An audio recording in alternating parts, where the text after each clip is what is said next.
کہ نماز کو ترک کرنا اللہ کی بارگاہ میں کتنی پکڑ کا باعث ہے، اللہ رب العالمین کی بارگاہ میں کتنی ناراضگی کا باعث ہے۔ سورہ مدثر کے آخر میں اللہ تعالیٰ نے جہنمیوں کی جو گفتگو ہے اس کو بیان فرمایا کہ جہنمیوں سے پوچھا جائے گا ما سلککم فی سقر، کہ تم اس ذلت میں کیوں ہو، اس عذاب میں کیوں ہو۔ تو جہنمی جو پہلا جواب دیں گے وہ پہلا جواب کیا ہے؟ اہل جنت سے عرض کریں گے کہ قالوا لم نک من المصلین، ہم نماز نہیں پڑھتے تھے۔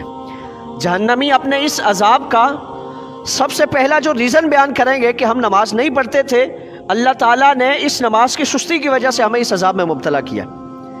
تو ہم اندازہ کریں کہ نماز جو اللہ کی طرف سے اتنا عظیم تحفہ ہے، حضور کا صدقہ ہے، اس میں ہمارے لیے آسانی فرمائی گئی، تو اگر اتنی آسانی کے باوجود بھی ہم نماز کی ادائیگی میں سستی اور کاہلی کریں، اللہ کی بارگاہ میں ہونا کیا ہے یہ ہم میں سے ہر شخص جان لے۔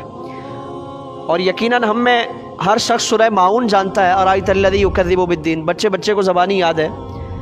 ہم کبھی ترجمہ پڑھنے کی کوشش کریں، فرمائیں کہ فویل للمصلین، ہلاکت ہے نماز پڑھنے والوں کے لیے جو نماز تو پڑھتے ہیں لیکن کیفیت کیا ہے؟ الذین هم عن صلاتهم ساہون، کہ جو اپنی نمازوں میں سستی کرتے ہیں، کاہلی کرتے ہیں، کبھی پڑھ لی کبھی چھوڑ دی، کبھی اس میں پابندی آ گئی، کبھی سستی آ گئی، کاہلی آ گئی۔ تو قرآن ان کی ہلاکت کے بارے میں بیان فرماتا ہے کہ ایسوں کے لیے ہلاکت ہے۔ اور یہاں ایک روایت یہ ہے کہ فویل للمصلین فرمایا نا کہ نمازیوں کے لیے ویل ہے۔ ویل کیا ہے؟ ایک حدیث مبارکہ میں فرمایا کہ ویل جہنم میں وہ وادی ہے کہ جہنم کی باقی ساری وادیاں اس کی شدت کی وجہ سے اس سے پناہ مانگتی ہیں۔ تو جو نماز میں سستی کرتا ہے اس کا ٹھکانہ فرمائیں کہ وہ ویل ہے، وہ وادی ہے۔